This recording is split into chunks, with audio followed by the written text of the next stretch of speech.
சாய்ராம். என் அன்பு செல்லமே, என்னுடைய தங்கமே, ஒரு மனிதனுக்கு எப்பொழுது தெரியுமா அவனுக்கு நல்லபடியாக வேலை செய்ய வேண்டும் என்று தோன்றும்? அவனுடைய மூளையானது மிக மிக அமைதியாக இருக்கும் பொழுதுதான். அவன் மனமானது மிக மிக சந்தோஷமாக இருக்கும் பொழுதுதான். புரிகிறதா? ஆனால் உன் மூளையோ மனமோ எந்த ஒரு நிலையாக இல்லை, வெறும் கலக்கமாகவே தான் இருக்கிறது. உன்னுடைய மனமும் மூளையும் மிக மிக பாதித்துள்ளது.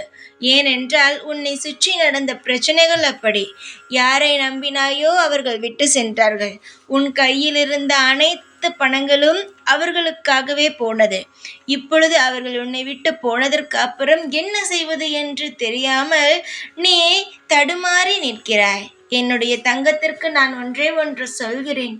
எப்பொழுதும் மூளையையும் மனதையும் நிலையாக வைத்துக்கொள். யாரோ ஒருவன் உன்னை விட்டு போய்விட்டான் என்பதற்காக மனதை ஒரு நாளும் விட்டு விடாதே. உன்னுடைய மனமானது எப்பொழுதும் நிலையாகத்தான் இருக்க வேண்டும். உன் பேச்சை மட்டுமே கேட்க வேண்டும். நீ எப்படி இருக்க வேண்டும் தெரியுமா? எவ்வளவு பிரச்சனை வந்தாலும் அதை எதிர்த்து நின்று போராடும் தைரியத்தையும் உன்னுடைய வாழ்க்கையில் நீ கொண்டு வர வேண்டும். எப்பொழுதுமே விட்டு போனவனையும் நம் கையை விட்டு போன சில விஷயங்களையும் நினைத்து கொண்டு அழுது கொண்டு இருக்கக்கூடாது.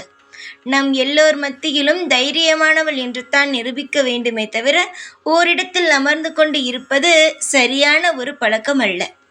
உன் மனமும் மூளையும் இப்பொழுது சுறுசுறுப்பாக இல்லை.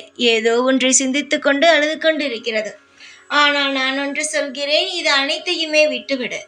உனக்கு எது செய்ய வேண்டுமோ அதை செய். அதற்காக யாரையும் எப்பொழுதும் எந்த ஒரு கவலையையும் நினைத்து கலங்காதே. உன்னுடைய வாழ்க்கையில் நீ இப்பொழுது செய்யும் சில விஷயங்கள் தான் உன் எதிர்காலத்தில் உனக்கு வெற்றியை சூடுமே தவிர எதிர்காலத்தில் செய்து கொள்ளலாம் என்று நீ நினைக்கும் பொழுது வாழ்வில் உனக்கு எந்த ஒரு விஷயமும் வெற்றியாக இருக்காது. இன்று விதைத்தால் தான் நாளை அது மரம், நாளை விதைத்தால் அது மரம் அல்ல, அது செடிதான். புரிகிறதா தங்கமே? இப்பொழுது உனக்கான நேரம் வந்துவிட்டது என்பது உனக்கு நன்றாக தெரிகிறது. இப்பொழுது இதை உபயோகப்படுத்திக்கொள். மனதை அமைதியாக வைத்துக்கொள். யாருக்கும் எப்பொழுதும் அடிமையாக இருக்காதே. உனக்கென்ன செய்ய பிடித்திருக்கிறதோ அதை செய். வாழ்க்கையில் வளமுடனும் நலமுடனும் வாழ பழகு.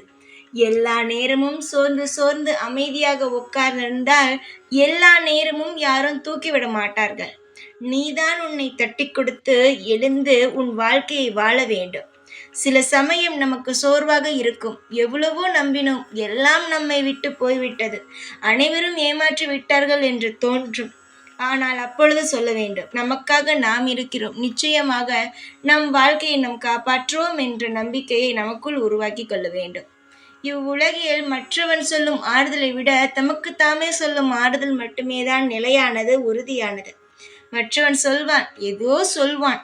ஆனால் உன் வாழ்க்கையில் நீ எடுக்கும் ஆறுதலும் நீ எடுக்கும் முடிவு மட்டுமே நிலையானது. தைரியமாக இரு. எல்லா இடத்திலும் உனக்கு துணை நான் இருப்பேன். என் கண் பார்வை எப்பொழுதும் இருக்கும். உனக்காக நான் இருப்பேன் எப்பொழுதுமே. ஓம் சாய்ராம்.